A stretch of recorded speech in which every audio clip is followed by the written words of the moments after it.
రేవంత్ రెడ్డి గారు పెట్టుకున్న అక్రమ కేసు ఇది కమలాపూర్ మండలంలో గుండేడ్ గ్రామంలో ఇల్లీగల్ మైన్ నడుస్తా ఉంది. దీనికి ఆయన రేవంత్ రెడ్డి ఆధ్వర్యంలో సీతక్క తర్వాత కడియం శ్రీహరి ఎమ్మెల్యే నాగరాజ్ గారి బెనామీ ఖచ్చితంగా నిలదీస్తాం, ఖచ్చితంగా అడుగుతూనే ఉంటాం. ఊరుకునే ప్రసక్తే లేదు. మీరు చేస్తున్న అన్యాయం ఇల్లీగల్ మైనింగ్ నడుస్తుంది. అక్కడ కేవలం 2.5 హెక్టర్స్ మాత్రమే ఉంటే ఇలా ఆడ ఇల్లీగల్ మైనింగ్ 20 ఎకరాలలో చేస్తా ఉన్నారు. గుండేడ్ గ్రామ ప్రజలందరికీ కూడా చాలా ఇబ్బంది అవుతా ఉంది. గుండేడ్ గ్రామ ప్రజలు మొత్తం కూడా ఇబ్బంది పడుతూ ఉన్నారని చెప్పి కూడా ఈ సందర్భంగా తెలియజేస్తా ఉన్నాను.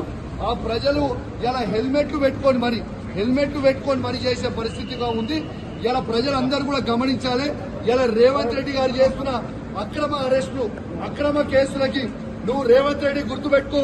నువ్వు ఎన్ని కేసులు పెట్టినా, ఎన్ని బెదిరించినా భయపడేది లేదు. నీ సంగతి తప్పకుండా చెప్తాం. ఖచ్చితంగా ప్రజలలో చెప్తాం, ఖచ్చితంగా చెప్పే ప్రయత్నం చేస్తాం. జై తెలంగాణ, జై కేసీఆర్.